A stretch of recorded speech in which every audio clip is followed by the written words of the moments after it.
Greetings, dear Virgo. How are you guys? Hope everyone's doing well. You have the High Priestess, you have the Emperor, and the Death card. Scorpio energy, Pisces energy, and Aries energy out there. These three cards in combination, they suggest like a powerful process that's taking place inside of you. It's like you're undergoing a change, like a death.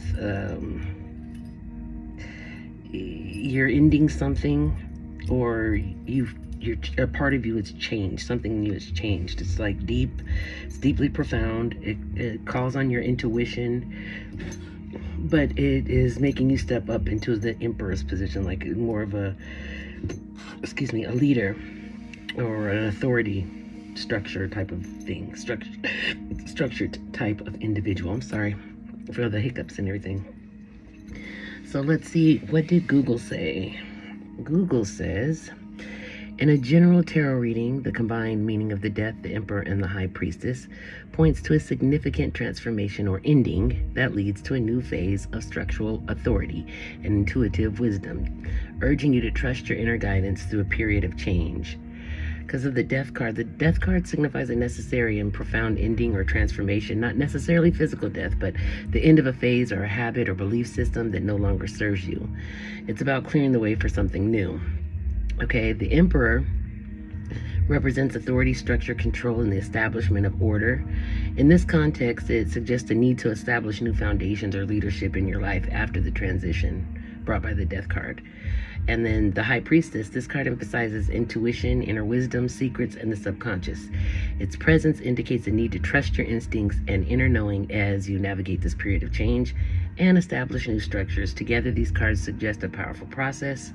You are undergoing a significant ending, and in its wake, you'll need to establish new forms of order and control, guided by your deep inner wisdom and intuition. This combination can indicate a period where you are learning to lead and create structure in your life based on a deeper understanding that comes from within. Okay, so much better worded than I had it, huh?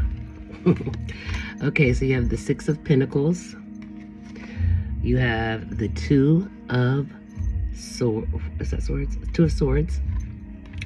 And the High Priestess again. You've got the High Priestess out here twice. Well, let's see. So the Six of Pentacles is about generosity and charity, support, sharing, giving and receiving. It's about fairness and gratitude. The Two of Swords is about being at a stalemate or stuck at a crossroads, or being in denial, having difficult choices to make. Okay? And then the High Priestess, of course, is about hidden knowledge, intuition, trusting in your subconscious. You know what I mean? We just kind of reviewed what the High Priestess was meaning. Then you've got the King of Swords. You've got the Lovers, Gemini, and the Nine of Swords.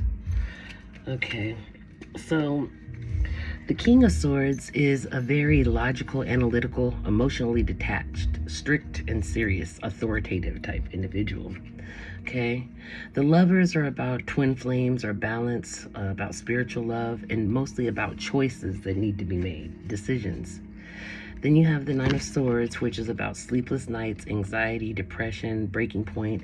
Mostly it's about negative thoughts or negative thinking, okay? Then you've got the Hierophant. You have the Eight of Wands and the Four of Wands. Okay, the Hierophant is about traditions, higher learning beliefs, like a mentor, getting a mentor, or seeking guidance. It's about traditions and culture, like the norm, okay? Then the Eight of Wands is about fast movement and quick decision making, sudden progress.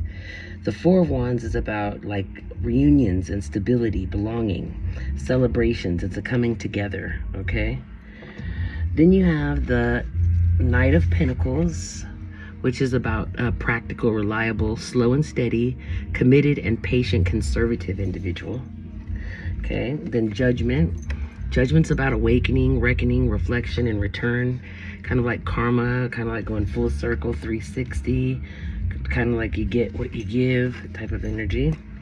And then you have the Page of Pentacles, and the Page of Pentacles is an ambitious, goal-oriented, diligent, like loyal and faithful, planning type of energy. A person that is a planner or makes plans in order to get things done. Okay, so what I'm kind of seeing here is I'm seeing you having the need to trust your intuition because you're kind of not knowing where you're going. And when you finally do get yourself together, like in an authoritative type of positioning,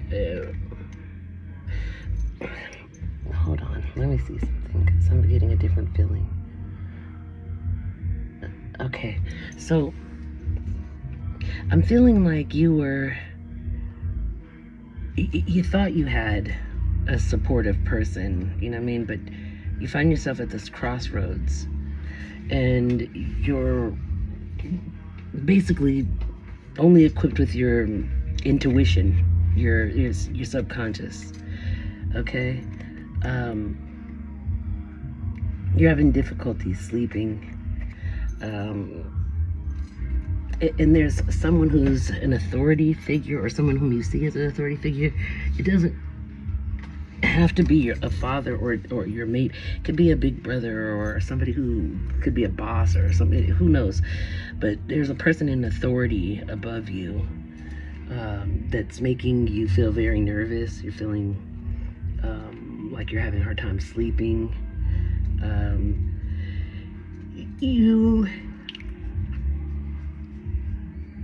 You just, I don't know, you got them on your mind, but there's a decision that has to be made, and if that choice isn't made, then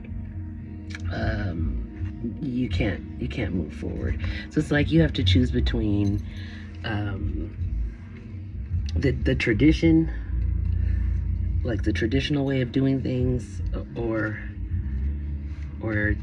your gut feeling way, like you could go trusting your intuition versus go through things down the traditional channels or proper channels, however you want to say it.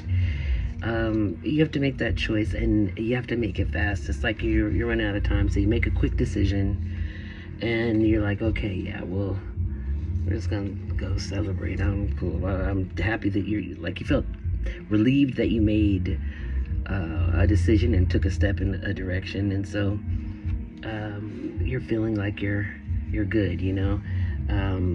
You're taking things practically. You're slow and steady. You're moving step by step. You're going, you're doing the work.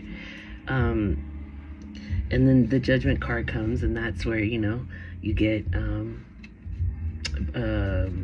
singing for the work that you put in, however much work you put in, and because you're ambitious and diligent, goal-oriented, loyal, it's gonna turn out good. You're gonna have a good judgment in your favor. Okay, Virgo? That's kind of like what I'm seeing. We'll see if Spirit says anything else, anything different, but we'll see. Is there anything else that Virgo needs to know, Spirit, regarding this reading, other than what I'm seeing? Okay. All right, you have the King of Pentacles here. Okay, the King of Pentacles is wealthy, successful, practical, stable, secure, also an authoritative energy, okay, an authority role, okay. Oh, that was quick. Then you've got the Moon, okay. This is about illusions and fear, anxiety, your subconscious, intuition, maybe facing shadows, dealing with shadow work or something. Okay, let's see, anything else? Ooh, okay. This is the Hanged Man. This is about having patience. It's about taking a pause or a time out to surrender or let go and gain a new perspective on something. Okay. Anything else for Virgo here, Spirit? What else does Virgo need to know? What else does Virgo need to know? What does Virgo need to know, Spirit? Okay, well, you've got the Page of Pentacles here.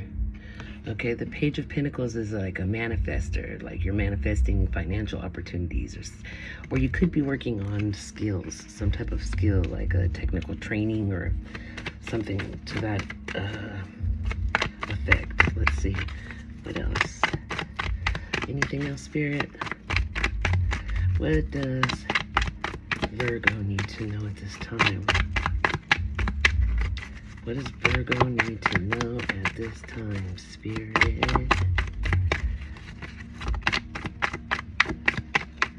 Well, I guess you're not supposed to know nothing, Virgo. I'm just playing. What else does Virgo need to? Thank you, Spirit. Okay. All right, so you've got the Ten of Pentacles here now. The Ten of Pentacles is about wealth and financial security, like family contributions, like a long-term success or investment, an inheritance, something like that. Okay. What else, Spirit? Okay. You've got the Eight of Swords. This is about those negative thoughts. Remember when I was telling you about those? It's about negative thoughts, feeling trapped or feeling imprisoned, kind of like having a victim mentality. So I think that this person who I said was the authority, I think it might be like a real parent or grandparent, maybe an uncle, something like that, in this authoritative position where you're looking towards them. You're intimidated by them. Yeah, a little bit intimidated. You lose your voice. It's like you don't talk back, so to speak. You turn into like a little kid around them. Okay, what else, Spirit? Okay. Now you have the Queen of Wands. The Queen of Wands is courageous and confident, independent. Okay, I gotta take a short time out. Hold on, guys.